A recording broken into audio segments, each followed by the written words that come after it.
Hello and welcome back to the U Up podcast. I'm Jordana Abraham. And I am Jared Freid. It is so good to be back here with you, Jordana. Virtually today, we are here virtual. I am in Delray Beach. You're coming to us live from Long Island. How are we? What's going on? What's the haps? We are good. Okay, good. No, good start. We are good. I got some beach time in this weekend. I'm feeling like I'm actually getting to enjoy some summer. What beach? How are the babies? How was that? A lot of work? Oh no, without that, it was just me and my friend. Oh, okay. No babies. So yes, that's why it was so great. No. So you and your friend were like, see ya, Mike. Enjoy the babies. Goodbye. Hey, Ronnie, here's a treat. You throw it in the house and then you run away. I had a beach day, yeah. Hey, Good Ron, for you. Enjoy, yes. I went to Jones Beach. Have you ever been to Jones Beach? Only heard of it for the concerts. They do concerts there. That's a big concert spot where people have a magical night and see someone under the stars. Is that correct? Yeah, they had a lot of Dave Matthews concerts there. Maybe that definitely got back to me then. I am primed to hear about a Dave Matthews Band concert at Jones Beach. Definitely. Like I am the guy who would be like, oh man, we went to Jones Beach. We saw Dave. Like I would have heard of that a million times. Yeah. And it's funny because it brought me back to high school a little bit because I really haven't been to the beach, like that beach. So that was like our high school beach that you would, go with your friends on the weekend. Back to hanging with us peasants at a public beach. Look at you. But it was funny because not only did I used to go to this public huge beach, Jones Beach, as a teenager, but my friends and I all had parents who didn't give a shit about us. And so no one would drive us.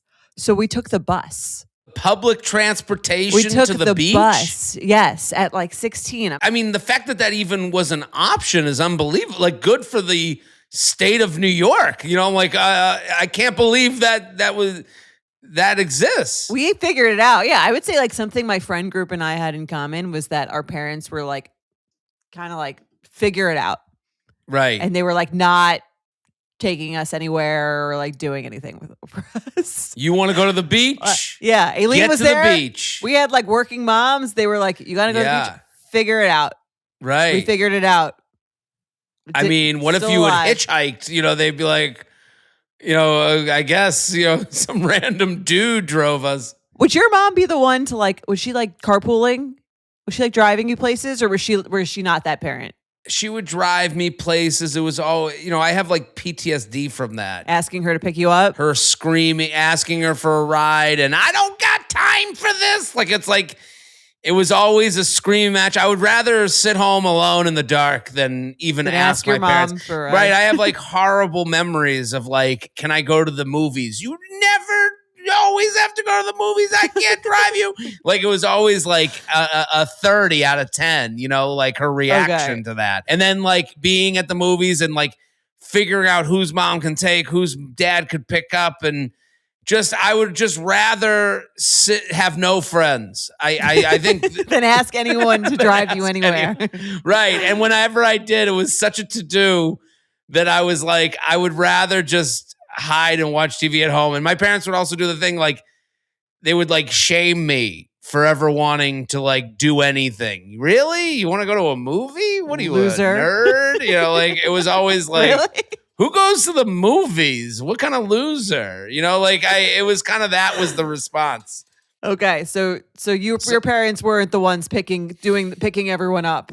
They would, and they wouldn't. Anytime they would, it was like really guilt ridden. But okay. I'd rather. That's why you must have loved getting your license.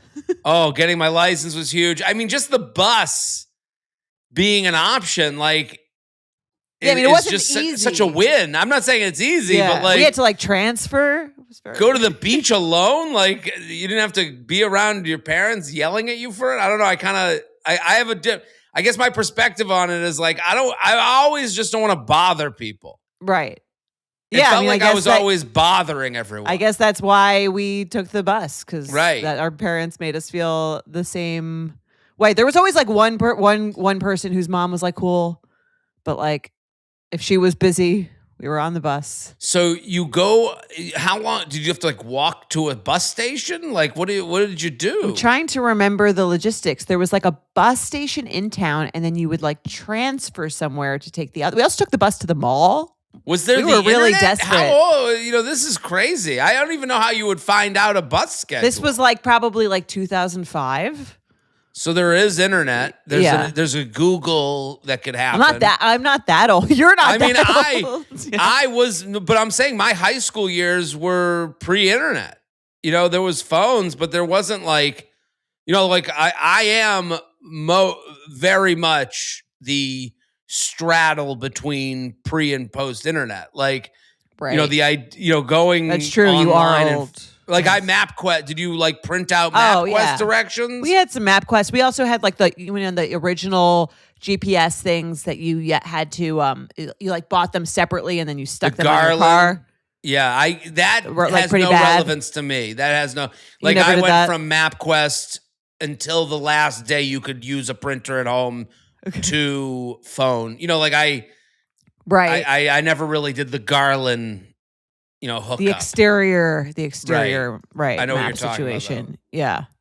Wow. We're just too old. Well, it's weird. It's funny to find out where you cut off with someone. Like if you're not the exact same age, because things are happening so quick. Like, they say this with AI, like it's going to happen so quick. You're going to be like, oh my God, a year ago we had this versus that. With technology, there's an exponential, rate of change, the people's lives in the 80s, not that different from early 90s, very different from 2000, right. Very different from 2020, you know what I mean? Like 10 years ago is different than 20 years ago in a way that, it's like unbelievable. Or do you think it is that different, or do you think it just seems that way to us? Like maybe they thought it was very different than they're 10 years older than them. Like I think about my sister, like I think about Naomi, my sister, 10 years older than me. Mm-hmm. When she's in college, if you want to speak to someone, you have to call their dorm room and hope that they're there. But that was the same as 10 years older than her. You know what I mean? Right. Like, so you're saying that me and her is the big difference is me and her. I think you and her, and then you and 10 years younger than you. It's even faster. I think like the speed at which these things change. Like we had friends of yours. You have had grandparents who had horses. Like. Right? I mean, I don't know if I did, but maybe other people did. Yeah. Maybe, right, yeah. But I'm saying like we knew someone who was alive at some point that didn't know cars. Right. So think of that. Like think of like there was a comedian that had a great joke about how I think it might have been Bill Burr about like someone talking about being progressive, but like if you go back in their life, like they were like they couldn't have, like the way they grew up was like so different. Yeah. I don't know. There's a Bill Burr bit about like, and I think it's in reference to like Native Americans, like that they were like, they were sharing land or something. I don't know. And it's just, it kind of speaks to that like, you don't realize that like, if someone's 100, it was 20, when they were born, it was 1926. Yeah. Nuts. Like 1926 is crazy if you think about it, like as far as technology is concerned. Yeah, for sure. I remember my grandma talking about when her apartment building, the building got a black and white TV. And it was like a huge thing. The one TV for the whole building. Right. And we're staring at each other in real time from hundreds of thousands of miles away right now having a conversation like, this is what the Jetsons was about. Right. So listen, we could go on all day about this. I just take the bus to the beach. So the beach was nice? The beach was great.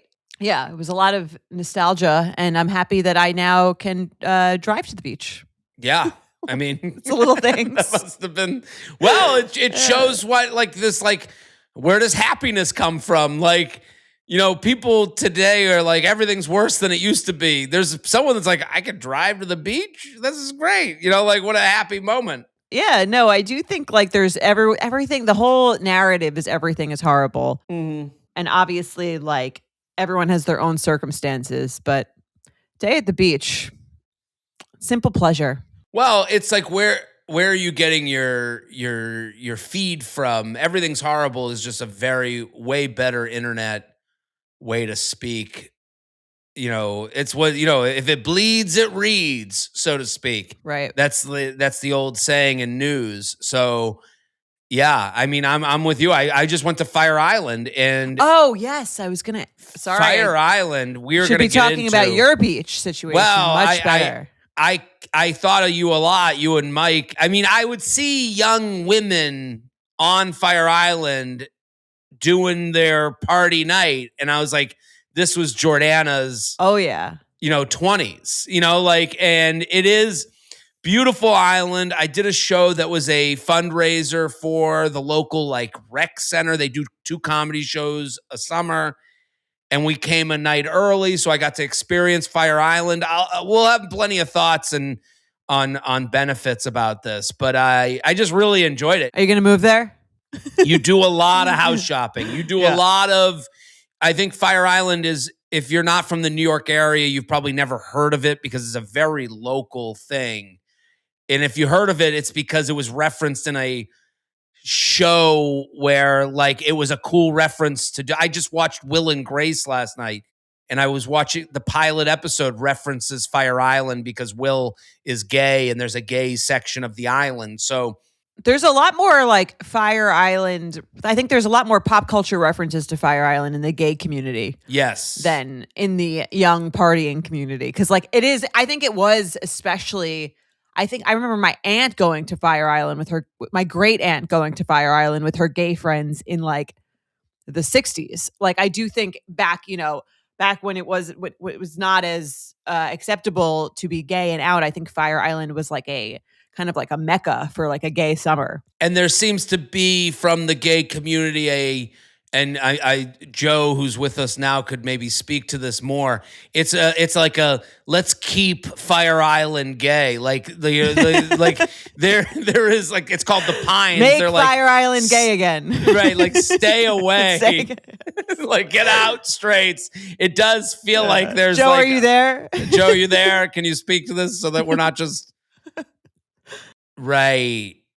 So if you can't hear that, if we can't record that, Joe just said that there's a lot of like straight women going to gay places or great gay friendly places to escape straight men, which, man, I mean, to talk about the premise of this podcast and what we're talking about here, trying to figure out dating each week. Right. And relationships. I saw there was a article that was about this singles night or a dating mixer, and it was all women, and literally like a whole on purpose. No, by accident. Like they were like, "Where are the men?" Right. And it's like it's as we've discussed here. Like I've even admitted I don't know where the men are. Like I don't. I've even said, even as when I was single, I would go, I don't know, where am I? Yeah. And I think also, I notice it at my gym, the way the women are nice to each other and want to say hello. They're way more up for, hi, nice to meet you. Oh, welcome to the gym. Good to see you. And the men kind of grunt at each other. It's very animalistic. Like we see each other as like competition. Especially at the gym, I'm sure. Right. Yeah, I mean, I got to make sure I'm the alpha dog in that jungle. So yeah, I mean that's what you're there for. You're there to show off your physical prowess, right? Right. I can't be just chumming around with a bunch of dudes while I'm trying to show off. But yeah, so it is. Fire Island was wonderful. I'll talk more about it on benefits, but I'm excited to hear more. It is a very cool place, and it's been a great summer. Like I've kind of like toured around to these beach towns. I'm on my like beach town tour for whatever reason. I did West Hampton, I did Fire Island, and some of them were private events. So they weren't like, I wasn't talking about them here. I went to Red Bank, New Jersey, which was very much a, Manasquan, Jersey Shore area. I'm going to, this weekend, I'll be doing something in Egg Harbor, which is like southern Jersey Shore, kind of Philly area. Can you rank them at the end? I'll give you a ranking. I'd like to see I have some ranking. thoughts. I guess the Fire Island thing. Well, Emily and I went together and we went to your house together. We have a lot of like wheels turning on like, what are we doing in Florida? There's a little bit of that going on. Well, of course, in the summer that's going on. Right. Come back, and do the tour in February and see if the wheels are still turning. Right. It's hard, and it becomes this like, what do they call it? Decision paralysis or whatever. Because like I think we had a little bit of that. We were like looking up houses, and you were talking about how you look up houses on Fire Island all the time. And of course, yeah. And I would say also, I do want to talk on benefits, not to keep pimping benefits, but just the nature of, we talked a little bit about just now about how, I think Fire Island in early 2000s might even be different than now. Like probably a lot of the people with houses there like met on Fire Island and are like, this is our place. It's not open to young people as much as it maybe once was. Right, I think in certain areas there's like a different vibe. And there's certain family places, and I have a friend whose husband has a house there that his parents have a house, where his parents have a house there, and it's a very like kind of like insular community of people who go back every summer. Well, even they were saying there's not as much share houses. Like the share houses used to be like a way bigger part. Oh, really? Yeah, there was a lot of chatter about that, and share houses are like where people in their 20s meet. Like if you didn't meet in college. I know a lot of people who married people they met in Fire Island, yeah. Well, think about it. You meet at a share house and then you got some dough. You go, where are we going? Let's go back where we first fucked. Like there's a lot of there's a lot of that. And you can see it. Every couple was like we had one woman who was very nice. And I referenced her on stage because people come up to you and just tell you, well, this is where I met my husband. And he used to have sex with me on the A weekend and have sex with her on the B weekend. And now we're together. Like, there's a lot of because it's all messy. Share houses are messy. And you would have so many people in these share houses. These were not like you get your own room share houses. No. Like, I remember being in a Fire Island share house. There were probably 10. It was like an orphanage. There were like 10 girls in one like large room. And with bunk beds, and someone would bring someone back there, and it would be like we would all be up. It would be like, well, because it's also Fire Island. Again, we're doing benefits right now. I'm sorry. No, don't be sorry. But a big thing about it is people do day trips there. People like get on a boat. And we're like, I'm going to get drunk and see what happens. Maybe I'll find a bed to sleep in. Right. And then I'll leave in the morning. Like there's an element of that, which is like so fun and so awesome. Like, I mean, what single person doesn't? That's the promise of being single. You could just get on a boat with your bathing suit on and maybe fuck that night. It's crazy. Yeah. Well, I mean, that's what I told you like before. It felt like you were back. It was like right after college, and it felt like you were back just for a weekend. You were back. Because that's in college. That's kind of, who knows where I'll be. Right. Who knows where I'll... So I really enjoyed it. And thank you to everyone who has been to these shows. And let me just say, we have announced a special. There's been a Variety article on the family plan is coming out September 1st. The special's coming out.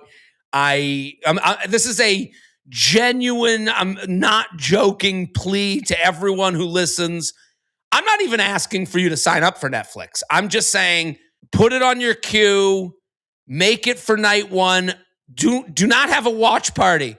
Watch in separate places. It's called we need as many Netflix accounts tuning in and liking it and giving thumbs up, and because you guys are the OKPs, you guys are the original key players. So my ask of you is to go watch it, love it, enjoy it, laugh. Like this is a exchange of goods for services or whatever. This is like, I'm not asking for any favors. We paid for, created a special that is for this audience, for the people that share a sensibility here. And the goal with the special is to find more wonderful people just like you. And how do we do that? we pray to Father Algorithm by giving manna, like by sharing, telling a friend, and maybe you don't want to tell a friend about a dating podcast that you listen to while you go on your walks. I can understand that in a certain way. This special is for everyone: your mom, your dad, your sister, your brother, your mama, your papa, your coworker, your friend, anyone who wants to laugh every 10 seconds. The special is there. So it comes out September 1st. Extremely proud of it. It's called The Family Plan. It's probably on your Netflix right now. You can probably go hit. I'm thinking at this point, when this comes out, maybe you can like save it or, do a reminder or whatever. Add but it September to your 1st. favorite, whatever. Yeah. Right. So September 1st, it's coming out. That's the Tuesday before. That's like the last week of summer. Maybe you're just, I don't know, whatever it is. It's Labor Day is the next weekend. So maybe it's your pump up watch for Labor Day weekend. Maybe that's it. Whatever it is. Let's do the show. You ready? Let's do it. All right. I will read our first email. And let me say, great emails today. Great emails. Thanks great for writing emails. Yes. Hello, J&J Feather. Love you guys. Please help solve my issue. I'm a 28-year-old single guy who recently moved to a new city. After a while, I finally built an amazing group of friends. They are kind people and bring out the best in me, and we go on fun adventures together. Wow. Over time, I developed a crush. It was unexpected, and I'm not looking to date, but I think about her constantly, and she makes me want to be a better person. Recently, we've spent a lot of time together one-on-one, and I thought she might also have feelings for me. But I didn't send any signals back because I know the group dynamics would change. I've never had friendships this fulfilling before. And if we dated and it didn't work out, I'd lose her as a friend and maybe even the rest of the group, since they're closer to her than me. Then I made a huge mistake. I invited another friend, a guy who she had never met, to a party we went to together. It never crossed my mind that they'd make a connection or I wouldn't have invited him. Fast forward, she tells me they've been texting for about 2 weeks and she asked him out. As I write this, they're on their first date. Part of me is genuinely happy for them because I care about them and I don't want either of them to be lonely. My friend has no idea I have feelings for her, by the way. But I can't stop thinking about them being together. What if this turns into a long-term relationship or even marriage? I know I passed up my chance, so what right do I have to be jealous? It feels like the right person at the wrong time. How do I move on and survive watching this happen? It's eating me alive. Sincerely, crushed and cucked. So, any feelings about just the general email here, Jordana? Any thoughts? It feels a bit earnest, which is like cute. Do you know what I mean? It feels thoughtful. Yeah, did you have any sense? It just didn't make sense to me. Like I believe this is a listener with a problem. Not fake. But I also am like, did they put this into ChatGPT and have them write the email for them? And then they wrote the sign off? Because the way they wrote this email, to sign it crushed and cucked, it didn't sound like the same type of person who would write, I have an amazing group of friends that we take adventures together and a fulfilling group. Like, isn't there something off? It doesn't seem like how most 28-year-old guys would speak. It kind of relates to me to the whole vibe of the question. Like, okay.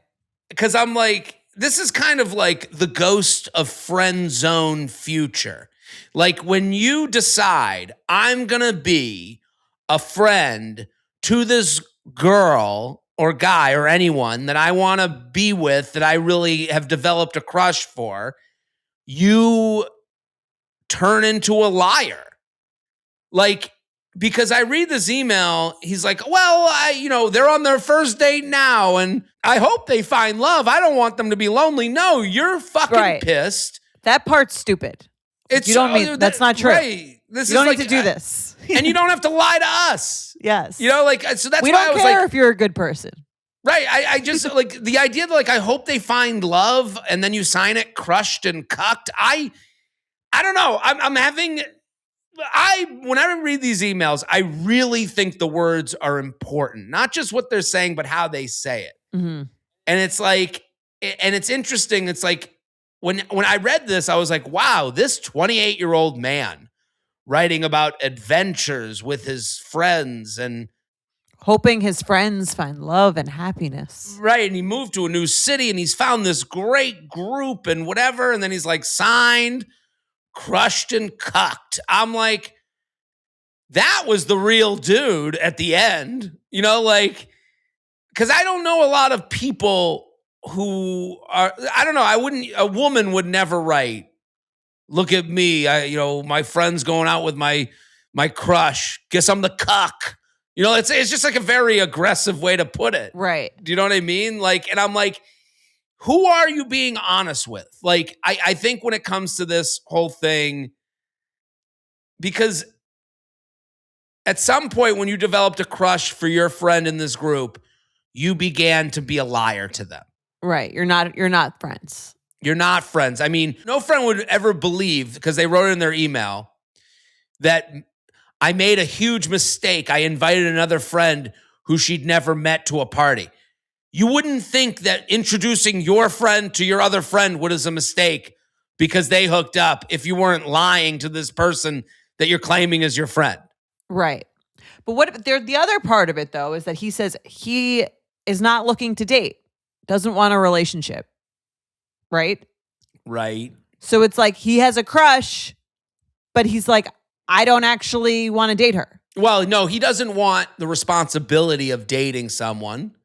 He has to come to terms with, and this is like a very male thing. What is a man in this situation? What's the right thing for a man in this situation to do? Because I think this is actually more relatable to men, I think, than his wording would imply. Right. Because I do think there are guys where they're like, yeah, I'm not really looking to like meet the love of my life right now. Right. But like, this girl's around me a lot. She's hot. I'd like to like have sex with her. Right. And I think most guys make the move and then it gets weird. And I think a lot of guys have this feeling. You're right. I think men have this. Well, I think men do the wait. This is the result of, your logistical debate. Do I want, because he could have been friends with her, made a move on her, had sex, and then just not cared about the friend group. And he basically said, nope, that's stupid. And not to say not to say that he could do that automatically. I'm just saying, right. He could have hypothetically, he could have pursued it. One option, yes. That could have happened. Yeah. It could have happened. One option is that he could have hooked up with her and promised to be a boyfriend, hey, because the way into this is, hey, we're such good friends and I'm attracted to you. And I just really think this could be something. Like, it would be a lie that is even more diabolical than meeting at a bar. Like, the way his friend met this crush of his is how he probably wishes he had met the crush. Right, because it could be casual. It could be casual without him having consequences and being a monster. Right, and and what he's basically saying is, do I want to, because he knows it's boyfriend or fuck off. Like, if it works out, if this woman is attracted to him too, there is no reason for casual that would make him to her not a piece of shit to her. Yes. Right. Yes. If it were me and it was a guy in my friend group and he would have to date me. Otherwise, right. And he should fuck off. I agree. This is this is like the gross, icky conundrum of a man. If you think of men in 2026, which much has been made of men in 2026 in the news. If you're thinking of a guy who's being told who's being told your value is in what you do for a living and whether you can pay for the date, but also women are making more than you. Like, there's a lot of like hot topics on this. Okay. And it's never really given the credibility. Like, to me, this is a real scenario where on his mind it's like if he's like, I need my life to be set up to be able to pursue. Like, because he's saying the timing's not right. But also, he's not saying she's the love of my life and the timing isn't right. He's like, I could maybe try dating her, but the timing isn't right. It's so funny because, like, if you said that, like, to her, that's a bullshit excuse because she's like, okay, I don't like become whoever you want to be while still dating me. Hypothetically, if she was into him, whatever. Right. Right. We're Like, assuming that right. it might work out in one way. Well, Right. we're assuming it's going to work out in one way. Maybe she Yes. says no to him. Yeah. Well, whatever. that answers itself, right? Right. But also it ruins the friend group a little bit. I think a woman would be fine with having a guy staying in the friend group if she was who's interested in her and she's not interested in. He might not be. Right. He might not be. But like Right. He might that'd be his choice. Yeah, but I don't like listen, and he might Depends have how to he would realize, go am I about it. really friends with her? Right. You know, like how do you act around the person that you were like, you know, being in the friend zone offers its own fun. You know, you get to be flirty, you don't have to reveal anything, you get to be like kind of a version of yourself. I don't know. It's really, I don't know. I hear why it's bullshit.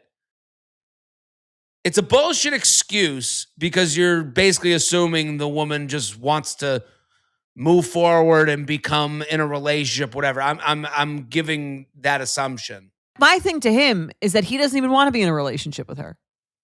He just wants to have sex with her. And it was very noble of him to not have sex with her if he doesn't want to be in a relationship. But you also can't then get really mad about, or like maybe you can't handle being in this friend group around her. Maybe you need to find a new friend group. I think he's still being noble. Like I agree. It's funny to call him noble. Like he should get sired by a queen or something. I do think it's noble because it's like I think there's a nobility to being like my basic instinct is that I want this. Right. Someone who's like kind of a piece of shit is like I thought you were hot and I wanted to sleep with you, and so I tried to sleep with you. And I did it in whatever way I could. Right. There is a nobility to thinking to the future. What are the consequences of what I do this? How will it make them feel? How will I feel? What if I don't feel the same after we hook up? Is that fair to this person? That is a mature way to look at pursuit. I think a lot of women get frustrated because there's this feeling of men don't think about that and then they get hurt. Right. And I think there's like a middle ground, you know, like which is tough to find. Like men either don't think about it at all and they just fucking, you know, spray it everywhere, or there's a version of this where if I talk to this guy, I'd be like, do you think you're thinking about it too much? Which is a place I've been in, where you're thinking of the future too much, that you're not even allowing yourself to have adult conversations that might be uncomfortable with someone who you really enjoy and want to get to know and maybe could have a future with. Yeah. That's kind of where I'm coming from with this, like... Yeah, I mean, he's 28. He's not 22. Right. 28, new city. He's probably saying, I got to get comfortable here before I can really move into a relationship. Like, the idea of, like, someone saying, I don't want a relationship right now, I always think that's a little bit like a fraudulent take. Like, I think it's like you can't know. Again, like, it'll happen when you least expect it is a result of I wasn't looking for a relationship. I think both of them are like, if you're opening yourself up to anything can happen, which is what a single person gets to do. Right. Now, it might not be the right time because you're not in the place you want to be, but then if the right thing happens and then he's looking at this and he's maybe realizing the error of his ways where he's like, man, she could have been someone I could have gotten to know and maybe I got too far ahead of myself. I don't know. I'm like, I feel for him because yes, he does want to fuck her. Like, I agree. And he held back on that because he's like, I don't want the ramifications of fucking her, whether it be the friend group gets broken up, whether it be or the pressure friend group in the new city, dating. the pressure of having to date or what comes next. And now he's seeing his friend have fun with this girl and he's like, oh, that wasn't such a big deal, was it? Right. That's a version, again, on the spectrum of outcomes, because he doesn't know what's on the other side of pursuing her. Right. So what does he do?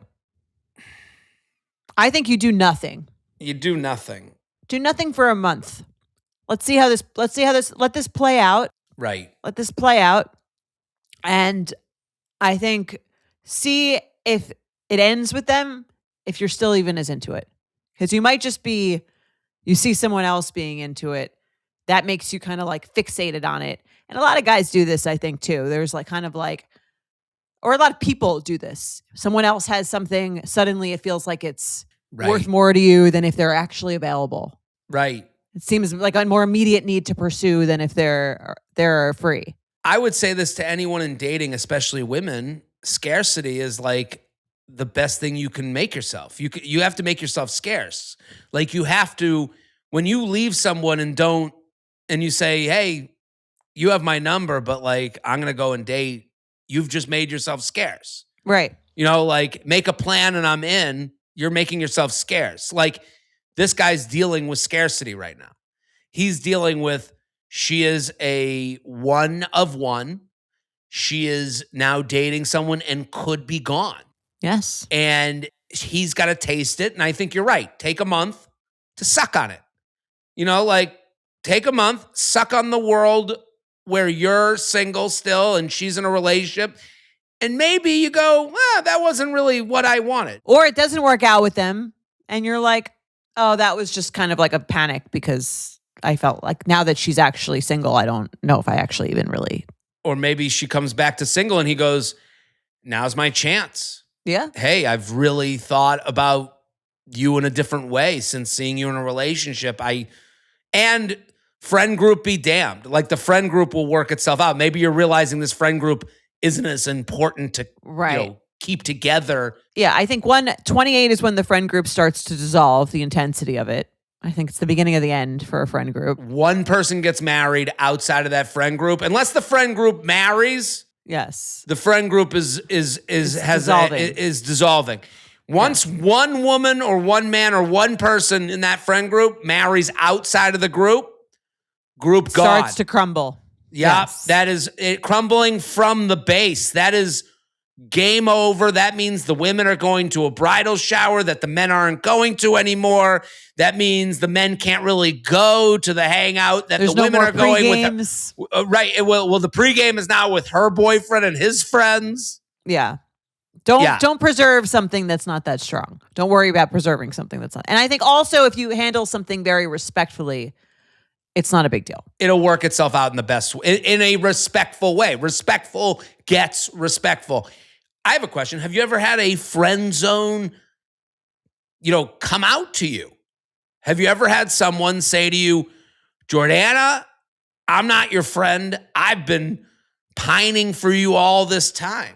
Not as explicitly as that, but I think there's like a vibe. Okay. And then there's a vibe and then there's like multiple attempts and then it doesn't like really like you can tell. I think I would, especially in my early 20s, there were guys where like I could tell they were like, we would hang out. There were guys I would hang out with alone and I could tell that they weren't like hanging out with me alone as a friend, but they like didn't make a move and I like was kind of happy they didn't make a move and then it fizzled because like I think it just like became weird after a certain age. Was there ever if they had made a move, like, in this scenario, we kind of just assumed that this woman would be at least flattered. Yeah. But I'm asking, when you were in that position, would you have been flattered, but it was a no, or would you be annoyed because you're like, damn it, it kind of ruins the... I think I'd be flattered because it was a no, and I think they knew it would be a no. Mm-hmm. That's why they didn't pursue? And that's why they didn't make the move.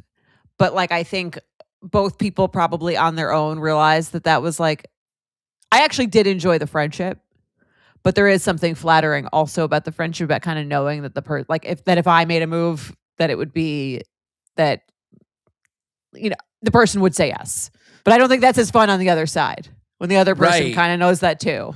Well, when you were in this friendship that you knew was also someone liking you, did that feel like a burden? I could sense a frustration, I think, which is another reason the friendship like dissolved, I think. But when you sensed the frustration, were you like annoyed by that? Like, no, I just felt I think I felt bad. So you would continue to hang out with them while kind of feeling bad about it? I think a little bit, yeah. But because it was like I did enjoy the conversation. I just wasn't like attracted. This is the hard part about the male side of the friend zone. You know, there was like a lot of, it's interesting. Like, I feel like they're, again, talking about like going back 10 years, and this is probably like 2013 or whatever. Mm. I feel like there were a lot of people when you just started working after college that you would speak to on GChat.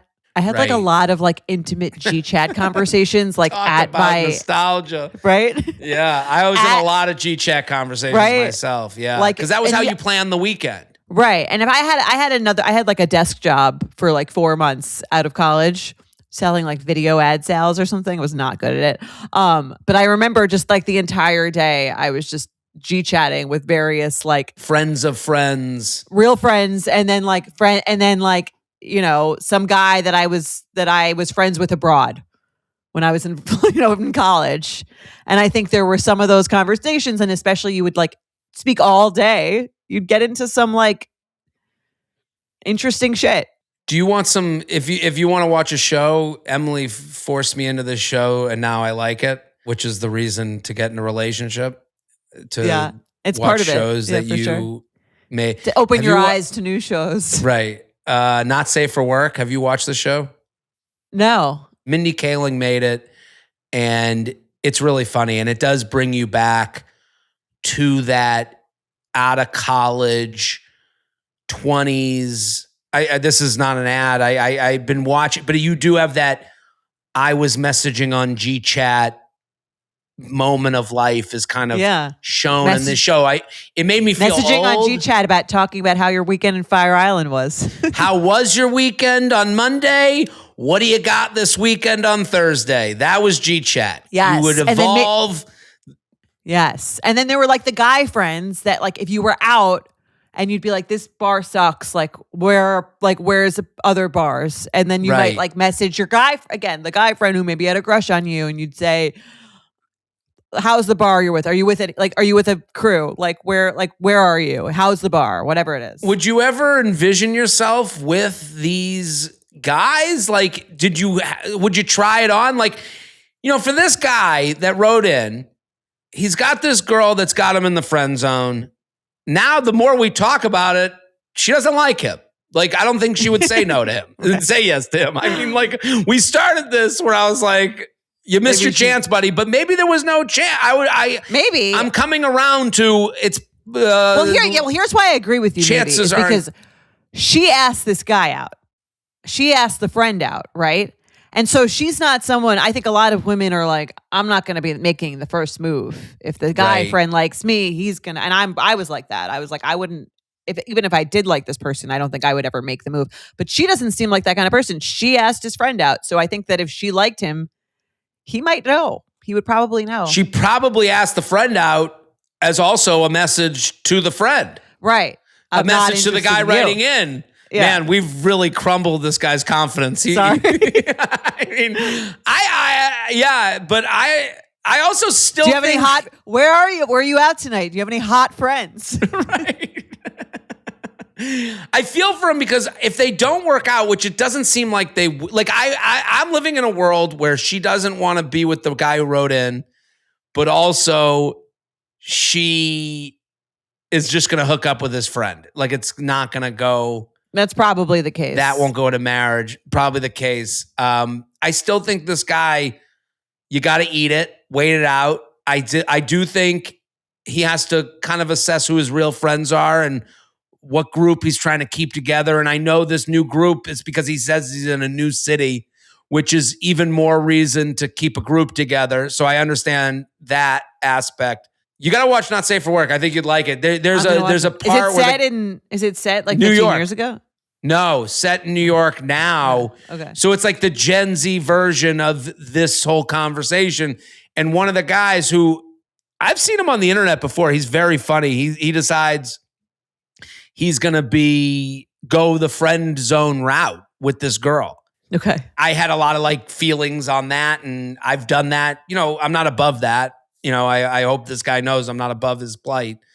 I've gone friend zone route. Have you made a move on someone that was in your friend group? Now I'm trying to think.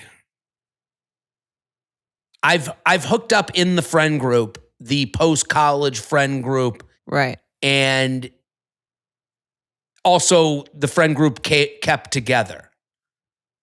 But like you said, the friend group will dissolve. So like we're all friendly, not in the same way that we were before, but that was a kind of a natural thing. Do those women hate you? No friends, still friends. They friend zoned you. It was a version. I've hooked up in the friend group. It wasn't a friend zone Okay. situation as much as it was Okay. like, you know, They're not mad at things you happen. for not dating them. Right. They're doing okay. So as far as we're you friendly. know. Yeah. No. We're friendly. Let's do another email. uup@betches.com. Keep sending your emails. That was a great one just to like, these emails, the more specific they get, the better they are to discuss. So we love them. Yes. Icky or picky. This is the game where you're dating someone and you get the ick. Is it an ick or are you being picky? J&J, I have an icky or picky for you. Jared, I'm especially looking forward to your take on this as a comedian. September 1st, The Family Plan coming out on Netflix. I've been seeing a guy for a few months, and last weekend we did a date night at a comedy show. I love seeing comedy live and was very excited to bring him along since he's never been to a show at a club. When we were getting seated, the host asked us if we'd be cool sitting towards the front. And I said, yes, I love sitting up close, feeling the energy of the show and really being in the middle of all the action. He was a bit nervous about sitting that close, but I convinced him. During the show, one of the comedians started picking on us during crowd work. I was laughing and enjoying it, but he was getting visibly upset. The comedian was asking about our dating and sex life, and he was getting very embarrassed. For context, the jokes really weren't that harsh. The comedian joked that based on his khakis and polo, he looked more like a middle school teacher than someone with his actual job. Then, after asking about our sex life, he made a throwaway joke that a guy who wears khakis on a date probably isn't great in bed. Okay. Sounds horrific. It all felt like pretty standard comedy club crowd work to me. Nothing especially mean or personal. I don't know. That sounds personal. Right. This guy, hey, everyone, look at this guy. He can't fuck. I think that's like... That's why I was so surprised by how upset he was afterwards. After the show, he wouldn't stop talking about it. He was pretty pissed. Also blamed me since I was the one who agreed to sit up front. This is such an ick to me. I'm a fun, easygoing person, and I hate when people can't laugh at themselves. This feels very out of left field after how he's been over the past few months. He likes to joke around and be goofy, but how he acted at the comedy show is screaming insecure to me. I really feel the ick, but want to be understanding that not everyone loves being publicly made fun of. I feel like even if he didn't enjoy himself, he could have brushed it off, but he ended up acting kind of like a baby afterwards. Is this ick valid, or am I being too picky? Am I being insensitive because not everyone enjoys being the butt of the joke, or is it fair that his reaction gave me the ick? Jordana, what do you think? This is a good one because I can understand kind of like both angles here. I would have loved to like see the conversation after the comedy show and like what kind of things were being said, because I think that would determine the level of ickiness. Clearly, he's a little insecure about whatever they have going on. Right. Mm. I think there is a feeling of like, it is funnier to be made fun of when when the joke isn't hitting too close to home. Right. Like, you can't make fun of me for being too tall because I'm not tall. Like, that wouldn't affect me in any way. Right. You can make fun of me for being chubby, and it will really make me annoyed because some people see me as chubby, some people don't see me as chubby. So Right. it is debatable, So that's where a joke really lands, where it's like, guy in khakis, that means you can't fuck. Well, if he's ever had a bad night having sex, which most men have, that can hit close to home. Yes. If he's not really sure about his sexual prowess. Right. And I think some people are better at handling a joke than others. But and it is a little icky feel like it does feel like a little lack of confidence because it is insecure. But he didn't like volunteer to be in the front. Right. If he had been like, yeah, let's sit in the front. I love this stuff. And then he was offended when he got made fun of or couldn't handle it. I think that would be a lot worse than this, which is kind of like, he's like, that's not really his thing. He kind of knows he's like a little sensitive. He's a sensitive guy. And Right. I think he probably from her wanted some to be like talked up. I could see after the show wanting her to be like, that guy was a little harsh, or like you were such a good sport, or something like that. If he only knew how you fucked. Right. Like if he only knew what kind of cock was under that khakis of yours. Yeah. That would be. That's why it's a little dangerous to sit in the front row unless you're like in an established relationship. Right. But I'm not asking for her to like have to pump him up. Like I do understand, like you don't want to have to be that for someone, but it does, like, oh my God, that was hilarious how he said you can't fuck. That's not fun to have someone say. Yeah. You want her to be like, oh my God, if you only knew. There's a reaction I would want. I'll speak from the comedian side as a guy who has done crowd work. Just because you're being joked at doesn't mean it's being done well. So like, I don't want to be that guy who's like, just take it, man. Because I've made mistakes on stage. I've made fun of people in crowds where I've said the wrong thing. Like I don't like, right. The road she's going down is the road of culture wars. So I want to like kind of give her a little pause, because as a comedian, I hate when people do that, but like as someone I will admit, this isn't the most fun thing to admit, but like I have fucked up. Like, and I have talked to people in the crowd where I could feel right away that the guy wasn't going to be fun to talk to because it was a big night for him and I would walk away from it. I've made fun of that guy and I've felt badly afterwards. Like, it's gone in all ways. Just because you're at a comedy club doesn't mean everyone deserves to be made fun of in any way the comedian wants. It has to be done well. It has to feel the room. It has to hopefully feel be with smart. The vibe of the person that you're making fun of. You have to get their energy, that they're like they're along for the joke. Right. I don't want anyone to walk away feeling badly. So like she's kind of dancing that line of like, we're at a comedy club. Come on, just go with it. And it's like, no, the comedian could have fucked up too. Like saying because they're in khakis they can't fuck isn't necessarily the most smart thing in the world. It is something that I'm not above. Like but I'm also like, if I was a comedian on stage doing that, it would be to get me to my joke or to get out of, sometimes I'm using someone to get the laugh so that I can get the audience back. Right. You're just looking for laughs any way you can, especially if you're hosting. So like, I'm just saying like the comedian might have fucked up. Like he might not have done a joke he's proud of either, or she's proud of either. So like, I just want to like. Right. And again, he didn't really volunteer to be roasted. Right. And I agree with you. It would be way more of an ick. And that if he was like, I love comedy shows. I love being made fun of. And then the moment he gets made fun of, he's a sad sack about it. There was like a Office episode where Michael Scott, they do the roast of Michael Scott. Like, and Michael Scott is like, yeah, roast me, of course. And everyone's like, you're horrific. Everyone hates you. Right. You have no friends. Yeah. And he can't take it. Yeah. And he also doesn't like it right away. I've actually done that. I got hired to do a roast where the first joke I told the guy, and it was the guy's birthday, and he was just like, what? After he told me how much he loves being made fun of and how great he is with it. And the guy sucks. Like, I'm like, well, you just told me to make fun of you. Right. And now you're like, well, don't ask for things you don't want. Right. This guy never asked for it. Right. Yeah. So that's why I'm like letting him, I don't think he's as bad. And I would also say, you say he's like goofy. Let me just say, people who make jokes and are goofy are generally insecure.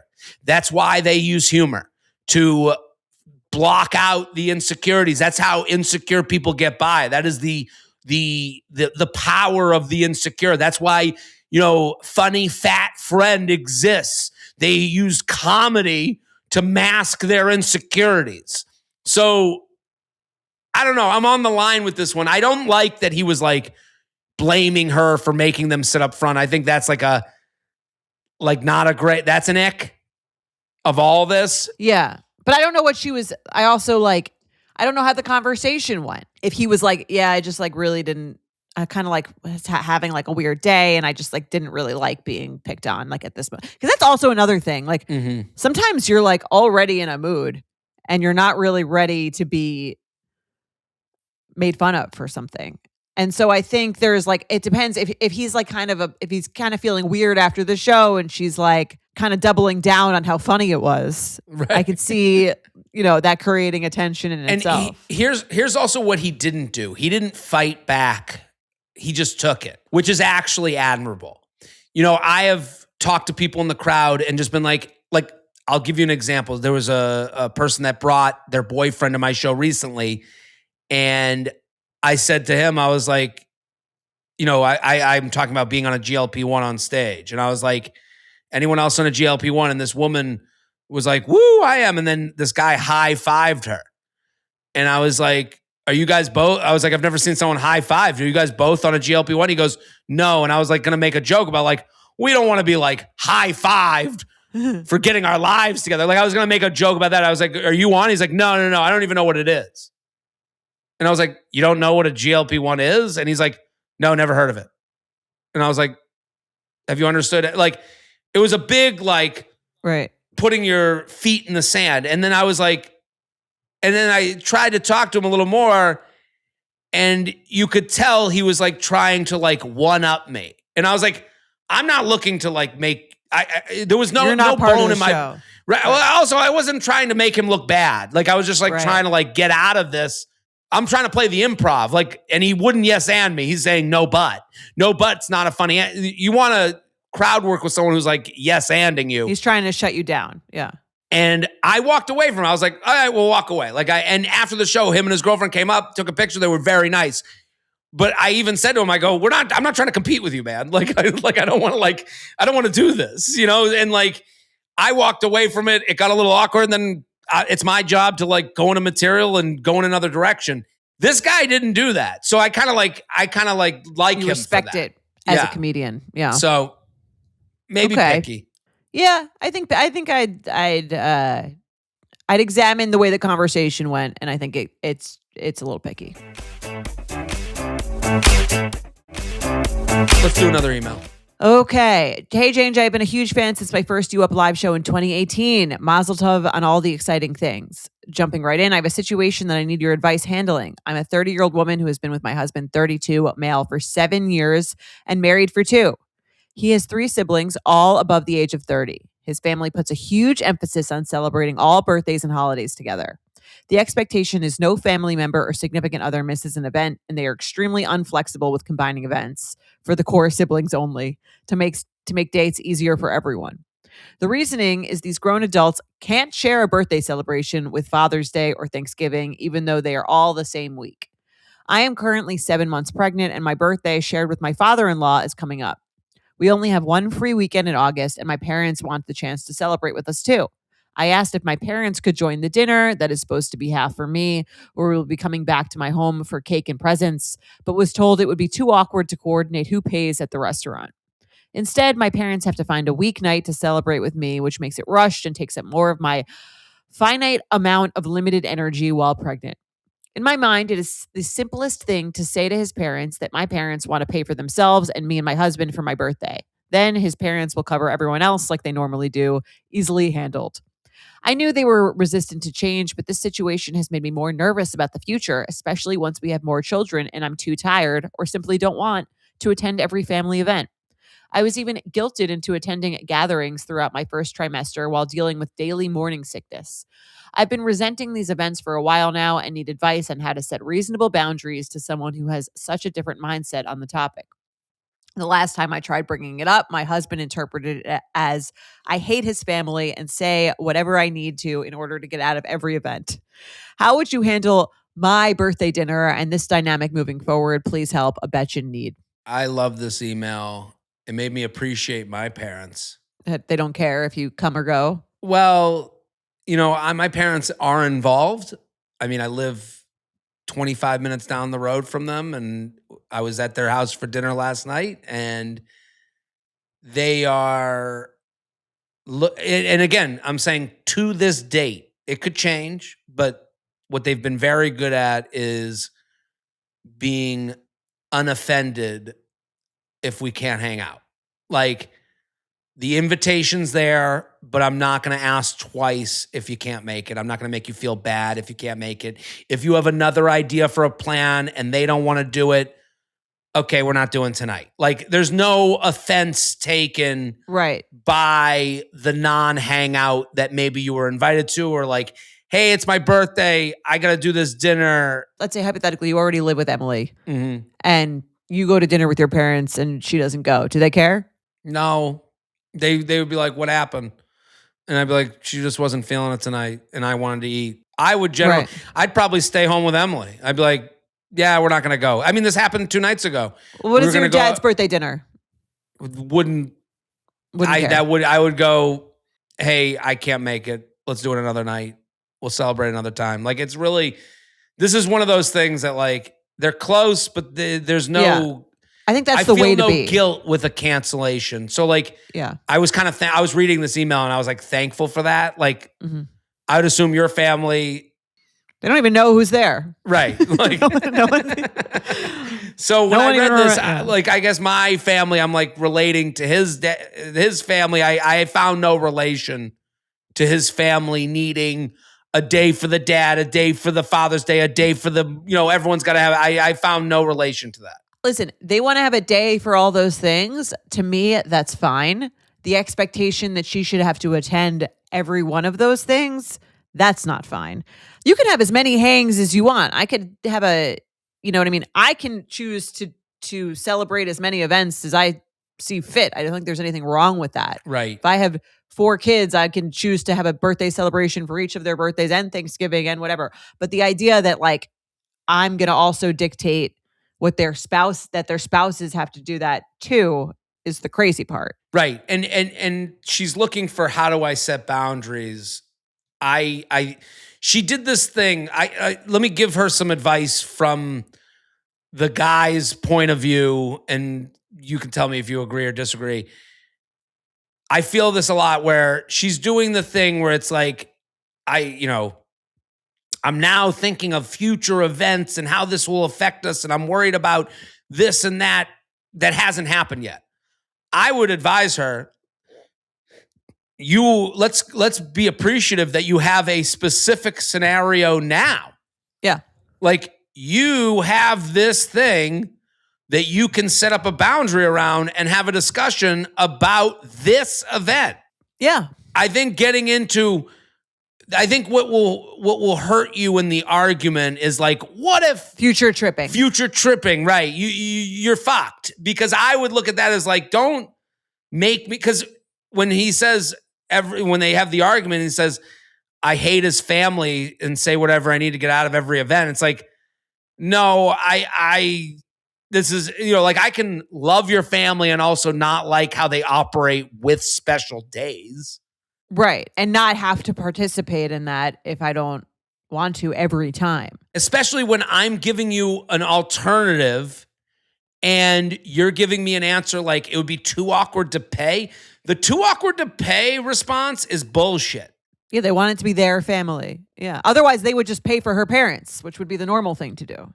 Well, or like, it's just, that is one of those things like, we don't have to worry about who's paying. Well, then if that's your problem, then deal with it. We're going to go separate ways. Yeah. So you're saying everything has to go your way for every event that you guys have, no matter what, and we have no say in it. Like, again, that's why it's good to, like, concentrate on this. Right. Which is why I think she should say, again, she's pregnant. She's starting her own family with the son. And I think there's a new bitch in town. There's a new head bitch in town, head bitch of this family. I do think this, she talks about the future. The only way to control the future is to set your own precedent. She could say, this weekend, it's my birthday. If you want to go hang out, if you want to go to your dad's birthday dinner, totally fine. My parents are coming in. I'm not doing 2 birthday dinners. I'm going to go to dinner with my parents because I gave your family the option to combine. They don't seem interested. That's fine. You go. I'm going to go out with my parents. Right. I mean, to take a sip out of my parents', cup, be unoffended. That's cool. Yeah. You go. I'm like, not offended if you want to go. Like, give an option And don't be offended if someone doesn't want to go. But I would say also, I've tried negotiating with you. Your answer to my negotiation is that there's no change at all, even though we're about to have a kid and experience a lot of changes, and now we're a new family. So there is change in our life. So you're coming back with no because payment would be weird? Right. Like, I think this is I think she needs to get into this one. And I think and then she can even say, like, with the option that you gave, I gave option A, which is we combine. I gave option B, which is you go your way, I go my way. There we go. Yeah. You have given option 0. You have given 0 options that help anyone be happy. Just your parents. Do you see a problem in that? Right. That would be Not my me, question. your pregnant wife. Right.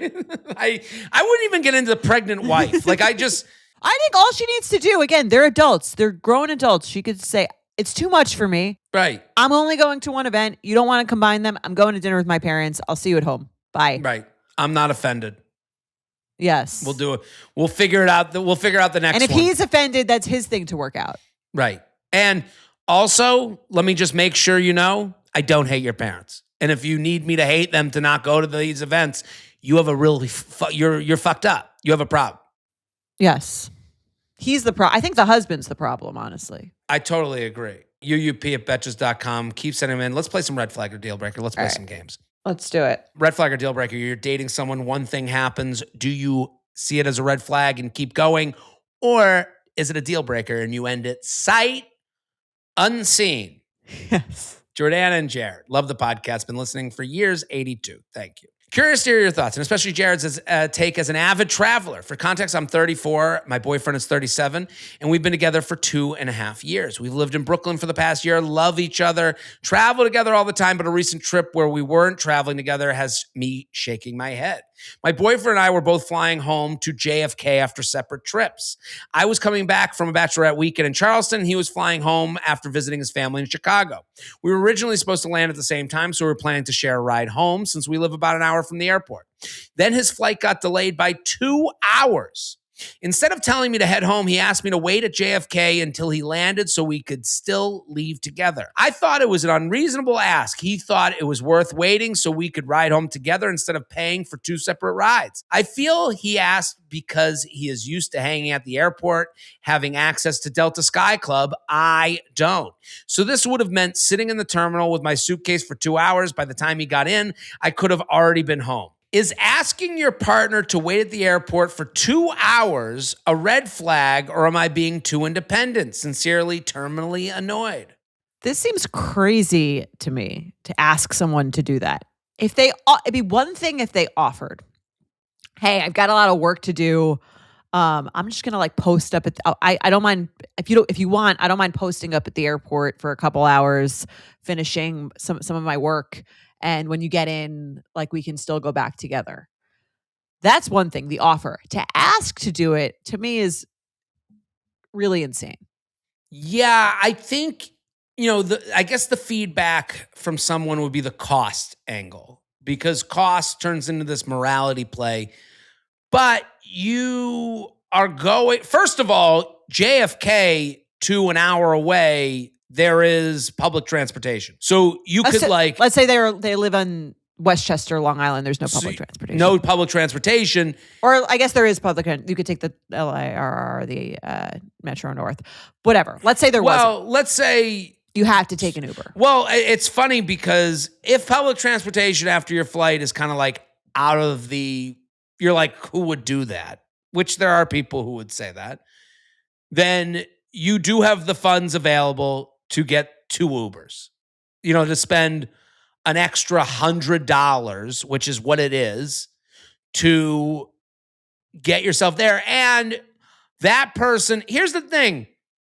How can this couple be more efficient? You're basically taking away efficiency from the couple so that it's to me, it's penny wise, dollar foolish. Because that person, they're so obsessed with being cheap that they're not even seeing that the person going home first could go get groceries, could set up the apartment, Yes. put their stuff away. You know, all these things that make the couple better are being, no, you stay so we can save $100. And also, but you're the only one who has to pay for us saving $100 because you're the one who has to wait at the airport. My flight got delayed. Have to, but I'm asking you to like suffer. Right. Because of my flight. I'm asking you to suffer and for the couple to suffer. It's a double suffer. Well, let's say it gets in at like 9 p.m. and then it got delayed till 11 p.m. Even crazier. Because you could get home at 10, go get dinner for us or make dinner. You could be having dinner on the table for me with all this free time. Excellent. You could have a hot, fresh dinner and welcome it. It is, to me, the dumbest stuff, the biggest deal breakers to me are when you make your life harder. You make someone else's life harder to make your own life harder. That's how, I think that's like a sick form of cheapness, you know? I agree. I would never get into that game. Also, once a flight is delayed, that is not the end of that, usually. No, it's usually not. It's 2 hours later on the dot, they're there. That's the beginning of the end. Right. And if I waited and then your flight continued to get delayed, you're dead to me. Don't come home. And not getting into this, right? And not getting into the Sky Club. Like, where are they supposed to go? Like, they're just supposed to sit at a Chili's? I think even if they were in the Sky Club, doesn't even matter to me. They should go home. Right. You got to go send them home, but also send them to do some bidding. Put them to work. Yeah, put them to work. But if I was the one to go home first, I would, okay, give me some things to do while you're gone. Like, right. How can I help make your life easier once you get back? You've had a long travel day. Right. If anything, the person who gets delayed is the victim in the scenario. They kind of get to ask for things to be done. Hey, can you do me a couple of favors? But not for you to sit there. I just think it's it's stupidity. And that's why it's a deal breaker. So it's a deal breaker. Emily asked you. She said, "Are you going to wait for me?" She's getting I would be like, "What?" I would go, "Sorry, I didn't see this. I'm already in the Uber. Do you want me to get dinner?" That would be my What if she offered? Would you let her? I would be mad at any version of offering. I would, if they were like, "No, we go home together," I'd be like, no, I want an efficient couple. I don't want someone someone waiting for me at the airport. No, I wouldn't want that at all. Would you? You wouldn't want that, no. No, definitely not. Get off the door of the Titanic. Right. Get off. All right, let's do another one. Okay. Hey, J&J, I need a ruling because I see this as a total red flag. My friend and her fiance are both in their early 30s and have been together for a few years. She has significantly more money than he does, and they agreed they should probably get a prenup. But neither of them wanted to deal with lawyers because they're convinced they'll never actually need it. So he had ChatGPT write one. He basically DIY'd their prenup with AI. She skimmed it and said, "Looks good to me," and they're planning to sign it before the wedding. Hopefully they never have to use it because who knows what Chatty G put in there. So red flag or deal breaker, he writes your prenup using ChatGPT. Sincerely, signed, sealed, and prompted. I think this is totally normal. Like, I think like this is like where we're heading. Yes and no. You know, hey, ChatGPT, write me up a quick agreement. You know, is like, write me up what would be the look of a quick agreement between two parties who decide. I don't know. Is it legally binding? Could it be challenged? That's my question. Well, it's like, what's the point if it's not legally binding? Right. Because they're basically like, let's have the conversation now so that if things don't work out, we don't have to have the conversation when we're angry. Right. And that's what they're basically doing. But like, if it's not binding, that doesn't really matter because people change. The whole point is that it's a legal document. Right. It seems like kind of stupid, but I will say that if she is the one with more money and the person who is asking for the prenup should be the person to pay the lawyer to write up the prenup. Right. Quick to say how much money she's making, not too quick to pay for the lawyer to make this happen. Yes. And also the person who is requesting the prenup should pay for the other person's lawyer. Right. Yeah, that I think there's fairness in that. Yeah. Like when I did surrogacy, yeah, there's a contract And when you're doing surrogacy, you pay for the lawyer to write up the contract. And then you also pay for the surrogate's lawyer to look review over the contract. To review the contract. Yes. Which I think is fair. I think that's fair. I mean, like, don't you pay for the lawyer fees of the person you're getting a divorce? Is there some of that? I don't know. That's a good question. I think that's probably case dependent. What would you not be okay with ChatGPT writing? My vows. Vows you're not okay with. You find out that the vows were helped by ChatGPT. Like, what if the first draft, you and Mike, it's your anniversary, and you're like, I love the vows you wrote for me.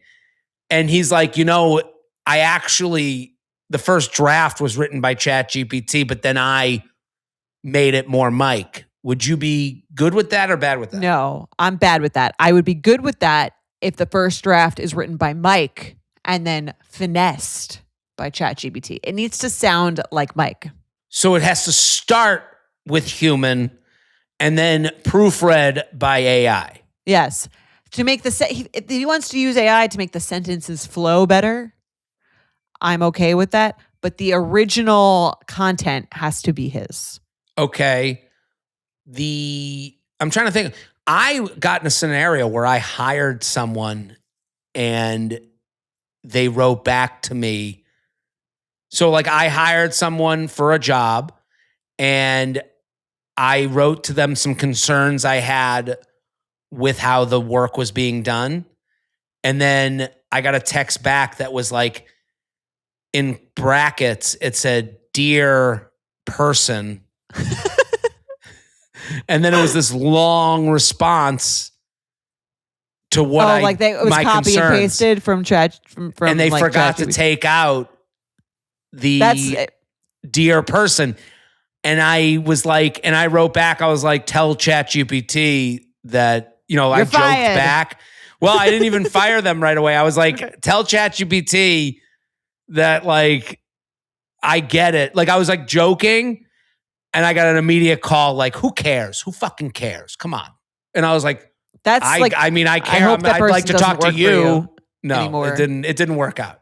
Here's the thing. Again, like I think ChatGPT can be used to enhance something, but the soul is not something that can be written by a robot. The soul of anything truly interesting or creative or sentimental needs to be a human. Oh, okay. Well, handwritten birthday card, all ChatGPT. Are you okay with it? No. What if you cried from it? That's worse. Then I should marry ChatGPT. Well, what if the prompt was, tell the love of my life how much I love them? That's not a good prompt. Okay. I think the prompt would have to be, here are the feelings that I have towards my wife. She is incredible. She is the best. She's the funniest, whatever. And here's a funny story that we had. I want to reference it in the card. Like you need to write the meat. And then let's say you're bad at grammar and spelling, ChatGPT can do that for you. They can outsource all of the non-romantic, non-creative, non-interest, but the card needs to sound like it comes from the person that I know, just like the vows. Okay. Is this... I put into Google AI. You ready? Write a romantic birthday card to Jordana Abraham from Betches. You ready? Let's see what it says, yeah. Would you be okay with this from Mike? Let's see it. Jordana, happy birthday to the woman who stole my heart. You bring so much laughter, sharp wit, and bright energy into the world every day. But my favorite moments will always be the quiet ones we share just between us. Thank you for being my favorite person, my biggest supporter, and my absolute best friend. I love you more than words can say, and I cannot wait to celebrate you today. All my love, your name. That's pretty good. That's pretty good? That's pretty good. You would never know. That's pretty good. If I got that from Mike, I would... Mike, if you're listening, don't do this. I'll know. But I kind of fucked over Mike because he could have. Now he can't even write those words. He might have been doing this for the past 2 years, and I have no idea. Right? You would have no clue. I would hope he would imagine he'd say, "Insert your dear." That's what happened to me on the business thing. I know. Insert name here. That's pretty good. That's pretty good. I got to start doing, well, and it's also good that you have a public figure. Right. I could probably I'd have to, Emily, if you're listening, or see one, try it with Jared on his birthday. I'd be like, what? Sorry, I was on my phone. I didn't. Oh yeah, you would never read it. I would read it. I would read it, depending on how long it is. All right, let's do another one.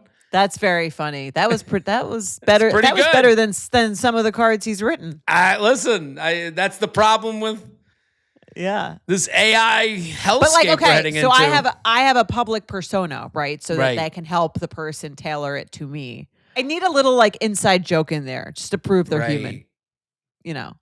Yeah, it's like, hold up today's paper so I know it's an actual picture of you. Right. But if Mike wrote a card and then he was like, can you make this sound like a little bit more sentimental? Right. Well, the thing is, handwritten, it's almost like handwritten version of that, you would like die over that because you would never think, that was from AI, because like that's handwritten really gets you by on a lot. Like it's. Yeah, I agree. It gives it a little extra something. Okay. I have a red flag or deal breaker that I'm struggling with. I matched with a guy on Hinge. We had a great first date. I feel like I could actually be myself, and it was the first time in a long time that I couldn't wait for a second date. We went on a few more, and like all good love stories, he followed me on Instagram, and I followed him and realized we had a mutual connection that is in a lot of his photos. This guy in his photos was my coworker for a year and was horrible. He is the type of guy who cuts everyone off in meetings, takes credit for work that isn't his, promises weekend and night work to clients and then makes someone else do it, and even told me to shut up and do what I'm told when I pushed back on him. Eventually, I left the organization in part because they decided to promote him. We were at the same level, and I didn't want to work with someone like that anymore. See attached conversation after I mentioned that his friend and I don't get along. Okay, so you're him. So I'll be him. So this is the guy she dated. But I found out the night before our first date, I was describing you, and he was like, holy shit, I think I know her, and she doesn't like me. Crying, laughing emoji. One red flag so far. But also he said that I definitely like you and that we'd have a good date. Well, I'm surprised he said that, actually. Was he right? Did you have a good date and you definitely like me? He was right, unfortunately. Would have been much easier if you sucked. He told me after that he was the best man in the guy's wedding and they're very close. So what do you do? Part of me is like, if he deals with this guy, he has to be a great human because you'd need to be patient as hell and would probably make a great boyfriend. And part of me is like, I thought I'd never have to deal with that asshole coworker again. And now I may. I really like this new man and this seems like the only bad thing about him so far. Is this a red flag or a deal breaker? Help. Sincerely, waiting for the punked guy to jump out. This is funny that her concerns wouldn't be my concerns. I thought the same thing. It shows how much she likes this guy. Right. She saw him in the best way possible. To me, I'm like, how could I like someone who's friends with someone so awful? Right. Yeah. Like I must not know. If he's friends with this douchebag, he must be a douchebag too. That would be my concern. Which I don't think is necessarily fair either, but. You and I would have had a 10-minute conversation about how he could be friends with a douchebag, and then at some point would have come around to the fact that like, well, maybe it shows his capacity for love. She went straight to capacity for love. Right. Yeah, she must really, really be in deep. Well, that means she's a little bit over her skis. So if we're to give her feedback, I think we'd both say she's a little on a pedestal. She's a little bit like needs to like take a sip of calm down juice. But I do appreciate her positivity. Like I think it's nice. Well, she's not going to the place that I would go, which is like, there must be something wrong with you, which is nice. Because I would think that. Maybe there's something wrong with you. She did cut off what she said to him. Sometimes that's important where you cut off the text. Right. I would kind of need to know if that guy, I mean, it is interesting because she knows the work version of him. The guy she's dating knows the friend version of him. And sometimes those things are quite far apart. I think about this all the time. Like, I have no idea how my friends are received at work. Like, everyone could hate them at work. I have no idea. Right. It's just like funny. But it is funny. And it's also, we don't know how our friends act under pressure. Some That too, people yeah. under pressure turn into the worst version of themselves. Some people, when they're stressed, become monsters and can't handle stress and lash out. You're as friends. And also, he's the best man in his wedding. They go way back, I'm assuming.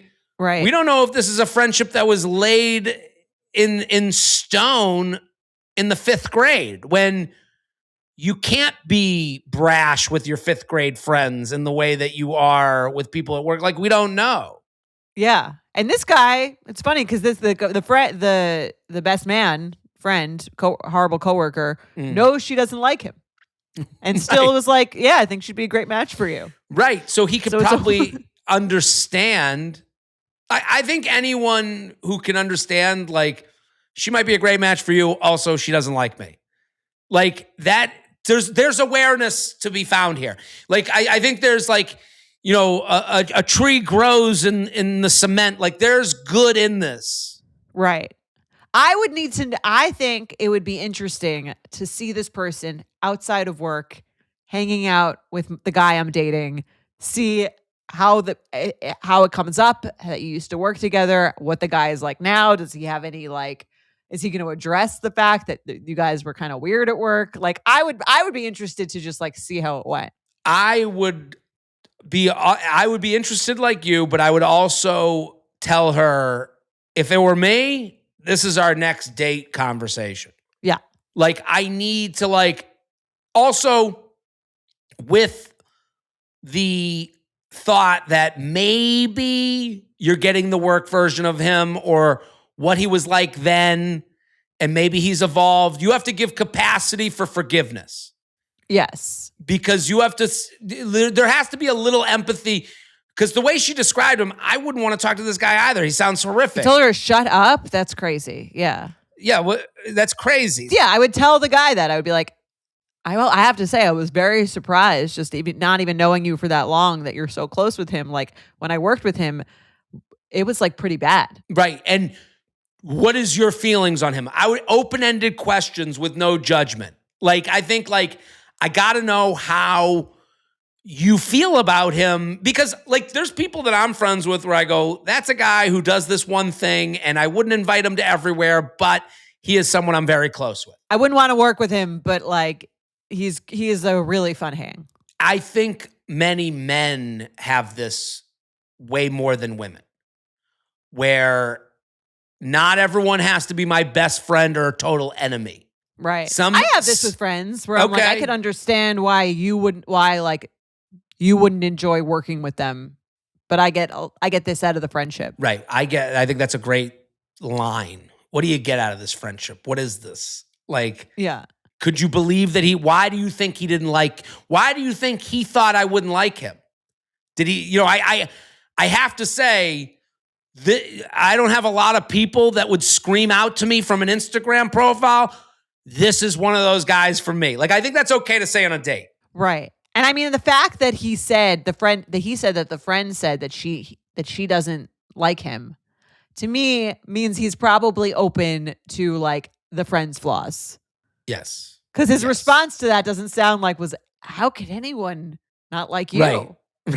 You're the nicest guy anyone's ever met. Like, he went out with you anyways. I think he'd be open to acknowledging his flaws. I think as long as he could acknowledge the flaws, you could work this out. He honestly does seem, as she puts him, like, wow, if someone could be with a friend like this, he must be a great boyfriend. But I would say both calm down, dial it back, but also this is your next date conversation. Yes. All right. I totally agree. All right. We did solved dating again. We'll be back on Friday. Boom.